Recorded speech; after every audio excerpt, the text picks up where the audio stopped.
Bob at I Like to Make Stuff. Today, we're gonna start renovating this kitchen.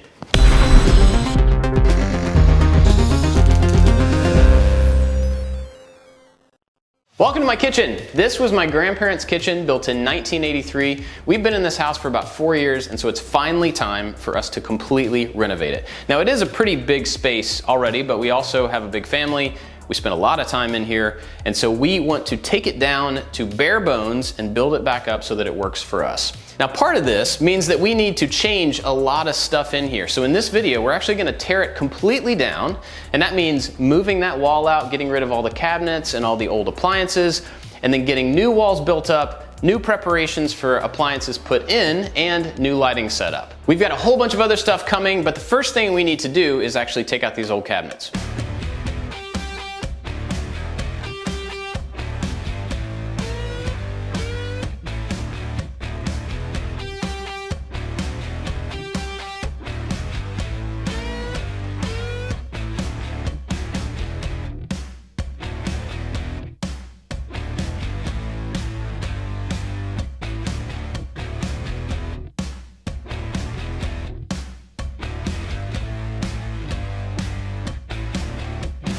Before you start tearing out walls, you need to turn off the circuits for all the circuits that you know are in the area, but even past that, you may have outlets that aren't labeled well on the circuit breaker box.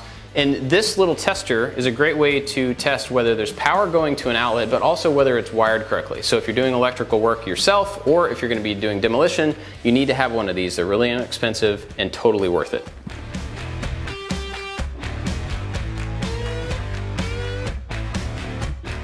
We're doing our best not to destroy these cabinets as we take them out. Luckily, these are in pretty good shape, even though they're outdated, so we can donate these. Somebody else can take advantage of them and refinish them or modify them and use them as they need to. And when you usually take out kitchen cabinets, they're screwed into the wall, into studs, and usually a few screws will take them out pretty easily, and you don't really have to smash through them, even though they do that on all the TV shows.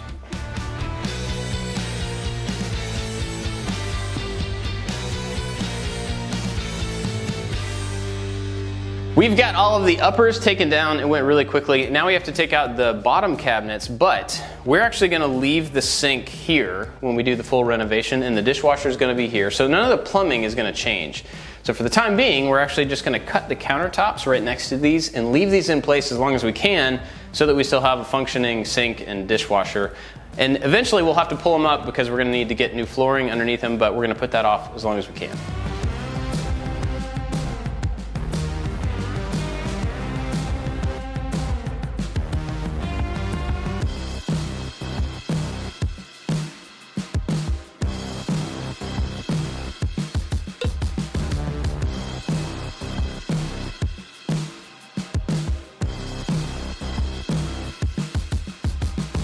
If you have any wallpaper to take down in your renovations of any kind, the steamer is the way to do it. I've used chemicals, I've used the little rolly scraper things, and this works way better than all of the rest of it. It just takes a little time.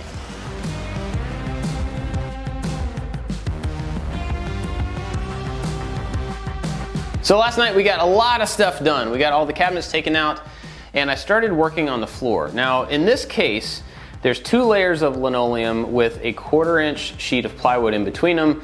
And so basically we're gonna be taking up the top 2 layers and leaving this first layer of linoleum down, putting hardwood floor on top of that. The problem is that there are tons and tons of staples holding all this stuff down. So we're gonna have to go back and flatten all those. There's too many and they're too long to take out, so we're just gonna nail them in. To take this up, I'm using a big long flat bar, getting underneath it and kind of prying it loose. So I got a lot more of that to do, but let's talk about the wall. I haven't really told you the plan yet for what we're doing here in the kitchen. Basically, we're gonna take this wall and we're gonna push it all the way back to about right here. And luckily this is not load bearing, so we can easily take it out and then rebuild it. We have a pantry down there on that end that we're gonna be getting rid of because this entire new wall is gonna be covered with cabinets, floor to ceiling, and it's gonna be like a big pantry cabinet. If you're gonna be moving a wall in your house, you have to follow the proper procedures to make sure that what you're planning on doing is safe. In this case, in this part of our house, we have a truss system running across this entire area. And that typically means that you don't have to have any walls in the interior space because none of them are load bearing. In that case, we are absolutely sure that this one is not load bearing. In fact, my next door neighbor is an engineer He's helping me work through it just to make sure. And so this one is going to get pushed back. But I want to point that out, that you have to follow the right procedures. You have to talk to the people that know what they're doing if you want to make a project like this. In fact, we're going to have a gas line run to where the range is going to be. I've got a plumber coming to do that work. It's not something I want to do. I want to make sure it's done correctly. We're going to do some electrical work, but nothing major. If you are doing major electrical work, get an electrician. It's safe, you know it's done correctly, and it can be up to code. All right, that's the disclaimer. Let's get back to tearing out this wall.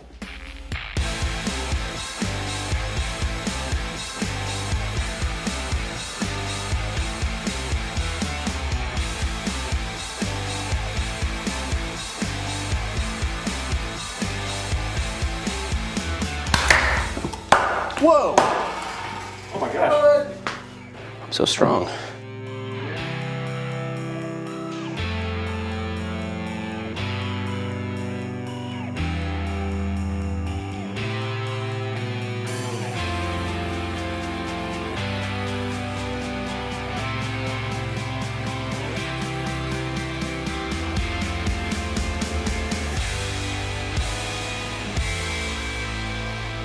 Last night we got the plywood and linoleum taken up. We got all those staples pushed down so the floor is good to go.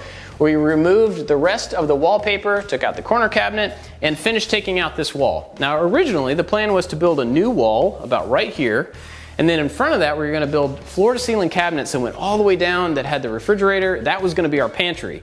But once we got this taken out, it's just too awesome to have the light coming from outside going all the way into the living room, so we're changing the plan. Now, we're going to build some cabinets right here with the countertop.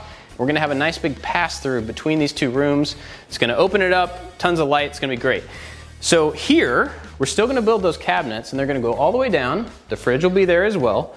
And today, we have to finish taking out the stuff that we don't need anymore, but we also have to open up this wall. We're going to be opening this doorway and then adding glass on each side of it. So it's going to go from here all the way down to here. So today we've got to finish taking out this wall before we can start building that back. Let's do it.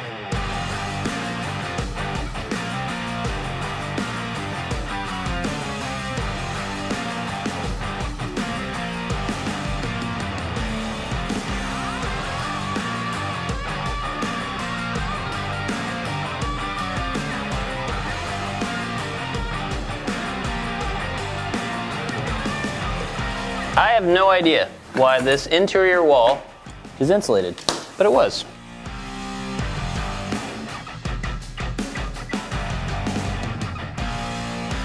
One thing to think about when you're redoing your kitchen is that if you're living in the house, everything in the kitchen has to go somewhere else. And if you look at our beautiful dining room, it's covered in just a very small percentage of stuff that was in our kitchen, and the other rooms are completely packed to the gills.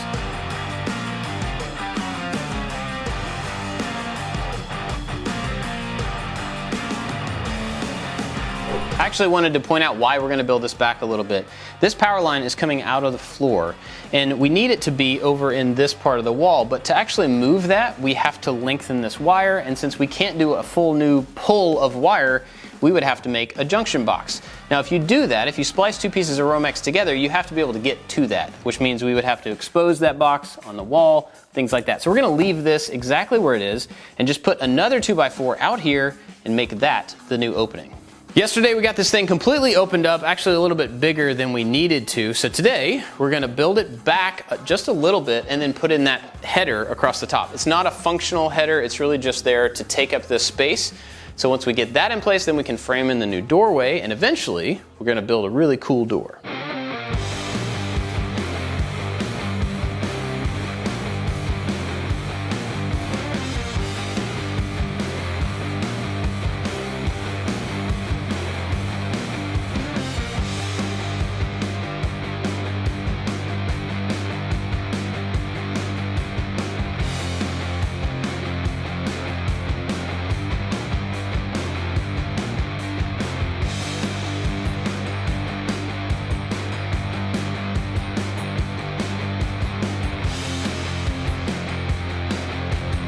Now that we've got that framing in place, I've got some boxes I need to add so I can move some plugs and some switches into new locations, and then we've got to cover this wall with new drywall. Luckily, this video is sponsored by the Home Depot, and they've got some awesome project calculators on their website and in their app that can make that process a lot easier. In the case of the drywall calculator, you just go in and add the dimensions of the drywall that you need, and then it will help you select the thickness and the different board types that are available, as well as all the other stuff like mud and tools that you're gonna need. Once you've got all that figured out, you can add to cart so that you can order it from your phone and pick it up curbside at the store. Now, in case you have other projects that you need calculators for, they've got a bunch of different options. We're gonna be using the one for countertops later on in this project, but they've also got them for tile, for mulch, for insulation, for air conditioning. There's a bunch of different options, so be sure to go to thehomedepot.com and check them out.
Aww.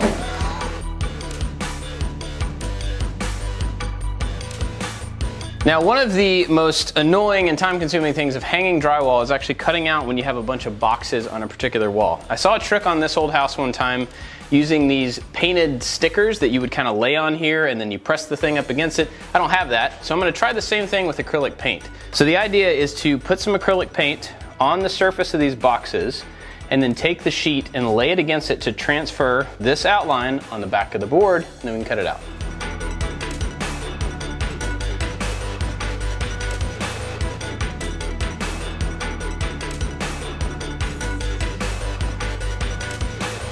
This worked enough. It didn't get the entire box, but as long as we have two corners in a straight line, we can actually measure out from that and figure out the outside shape of the box. And so we can go ahead and mark these and I'll cut them out.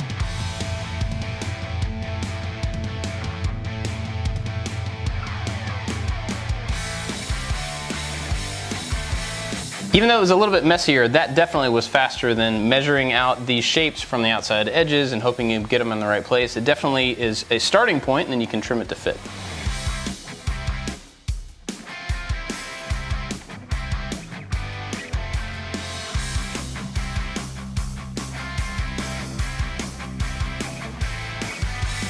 Over the weekend, we finished up all the drywall and finished up all the painting, and to be honest, I'm extremely tired.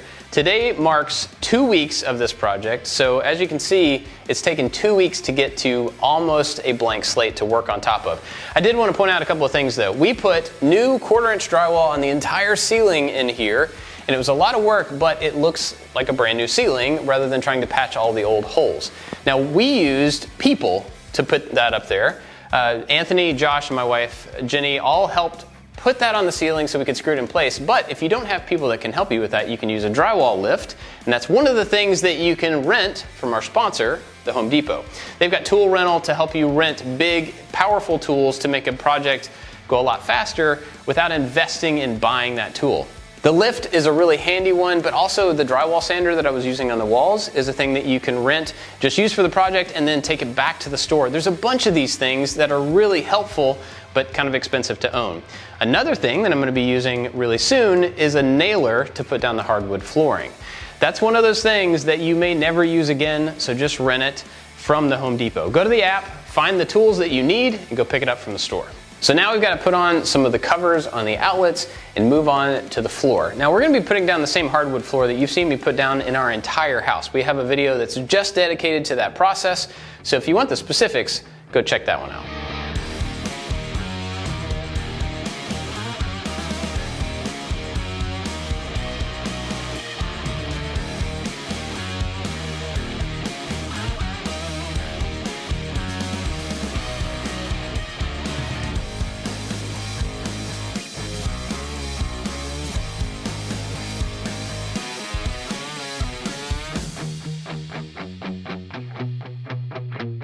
We've been doing floor for several days now and it's just about finished. So we're gonna move on and do one final thing in here, and that's to trim it out. We're gonna put up some of the trim that we had to take down, and we're gonna trim out this opening that we've made. For now, we're just gonna be putting in a door jamb and then some casing around the outside. This is really easy to do. Just get some 1x material, put it here on that side and then the top, and then you wrap casing on the outside of it. So let's go cut those pieces down and we'll nail them in.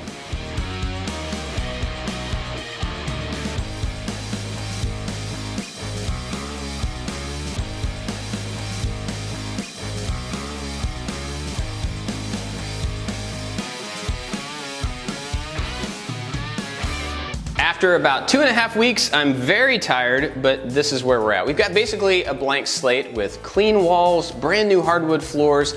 All the electrical and plumbing is ready to be hooked up to the new stuff that we're gonna put into this space. And so now we're ready to start building everything back up. We're gonna be building a kitchen table, some big doors over there, probably a light fixture, and a whole bunch of kitchen cabinets. So if you got some questions for building kitchen cabinets, things you want us to cover in that upcoming video, be sure to leave those down in the comments below, as well as any other projects in this space that you want to see. Huge thanks to the Home Depot for sponsoring this project, because their project calculators, the tool rental, that stuff was huge in getting this project done. Doing a full kitchen renovation is a lot of work, but it's not impossible. Don't be afraid of it. Be sure to look around your space and figure out ways to make it work for you. This is probably the last room in the house that we have to renovate. So if you're interested in seeing some of the other ones, we've got tons of other videos that you may want to check out. And if you're not subscribed, be sure to do that as well. That's it for this one. Thanks for watching. We'll see you next time. And that will be coming very, very soon. The first thing we need to do here is band practice. Hey, I'm Bob and I like to make stuff. I don't want to break another crowbar. Better